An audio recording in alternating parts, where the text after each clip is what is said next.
Barbero TV. Oy, Sana po grabe. supportahan niyo po si Kuya. Grabe. Grabe naman ang napakagandang binibini ni Kalinga Pets. Thank you so much, Ate Beyonce. Si Beyonce. Grabe, ang ganda pala ni Beyonce sa personal, guys. Oh. Hello po. Hello. Thank you, Beyonce. Grabe. Ito pala ang... Papagupit din ba? Hindi nga, papagupit yan. Parang maganda sa'yo yung ano, yung mga pixie haircut nga. Yung naka-texture. Mas lalo kang... Parang si, ano, si Avril Lavigne. Bagay na bagay mo. Alay mo. Grabe. Bagay na bagay. Sabi na Rabay ay paldo. Paldo. Rabay, paldo daw Rabay, oh. Unahin ko lang si ano, si J. Brad. Muli ka na. Behind the camera lang po tayo dito sa bahay ni Kalinga Prab. Siyempre sa kasama si Kuya J. Brad. Gupitan natin ito. Okay, so ganito guys. Tingnan. Babalik lang natin yung Tingin. yung profile ko. Mas, ito daw, bumagay sa akin kasi. Ito, ito. Oo. Pero yung taas mo, di mo na natin gagalawin para hindi mo kontra ngayon sa ano mo. Huwag ito. Ipe-fade lang natin. Masyado kasi itong na-iksian, tapos parang pag tuyo, hindi siya na texturean. Oo, sige. Aaliin natin yan. Gupit na... Ito guys, gupit ko dati guys. Ikaw rin nagupit na tayo dati. Yeah. Tanda ko na yan, nagumupit. Yes, papi. Yan.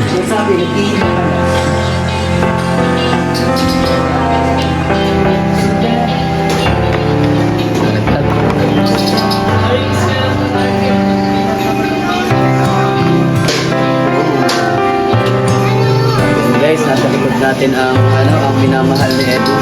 Oy, ganyan yung guys, so ang tanggal. Bakit ka ba nandito? Ha? Ang tanong, bakit ka ba nandito? Hindi natin alam, malay mo. Baka matutupad na yung ano. Dahil mag-asawa na siya. Ha? Malay mo. Ikaw talaga kuya, nanonood ka talaga. Happy ka. Lagi. Happy ka, please guys. Ano mo kuya, ano mo na haba? Kasi no taper. Tumong baba. Tumong baba.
Grabe din. Kuya Barber.